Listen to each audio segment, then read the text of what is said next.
think a part of the advice I would give with that is be brave when it comes to, reach out to employers.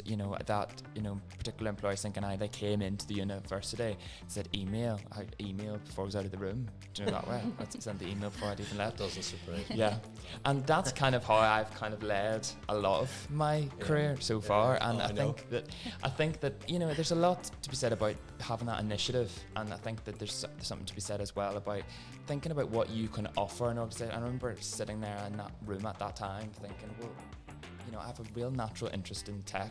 I have a real natural interest in, that scene. The role sounded like it was undefined. I was like, brilliant, I can really make a stamp there.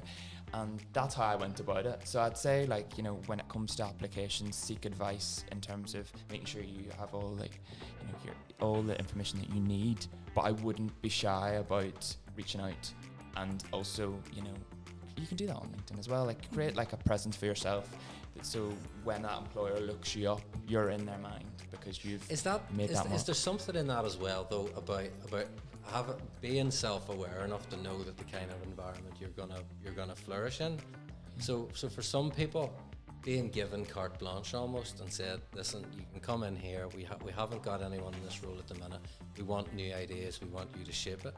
While that is right up your street and you're really enthusiastic about it, you can understand how.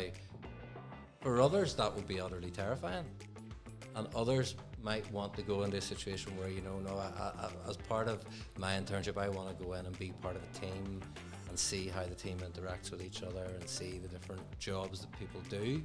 So, do you think your natural personality, or you need to take that into account and understand the kind of environment you want to go in?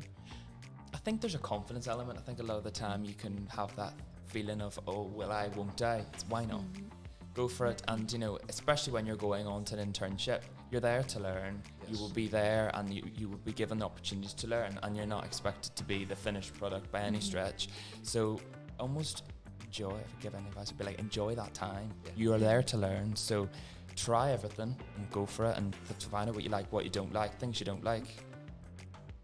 Work harder at them, go for it, why not? You've no reason not to.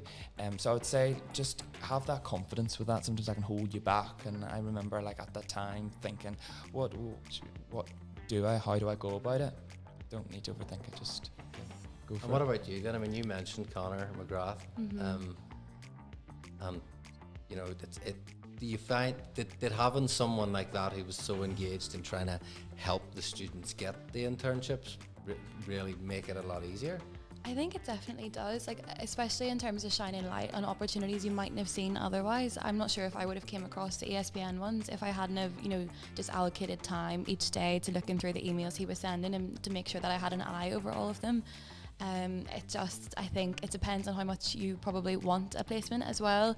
I think sometimes you kind of get so sidetracked by maybe your coursework or work that you have due, or maybe a part-time job, that you forget placement is always there in the background. And I think in that sense, my advice would always have been start early, because once you have that out of the way, and even just having small bits and pieces like your CV kind of up to scratch, so that you can just apply to something if it comes up, then you're good to go.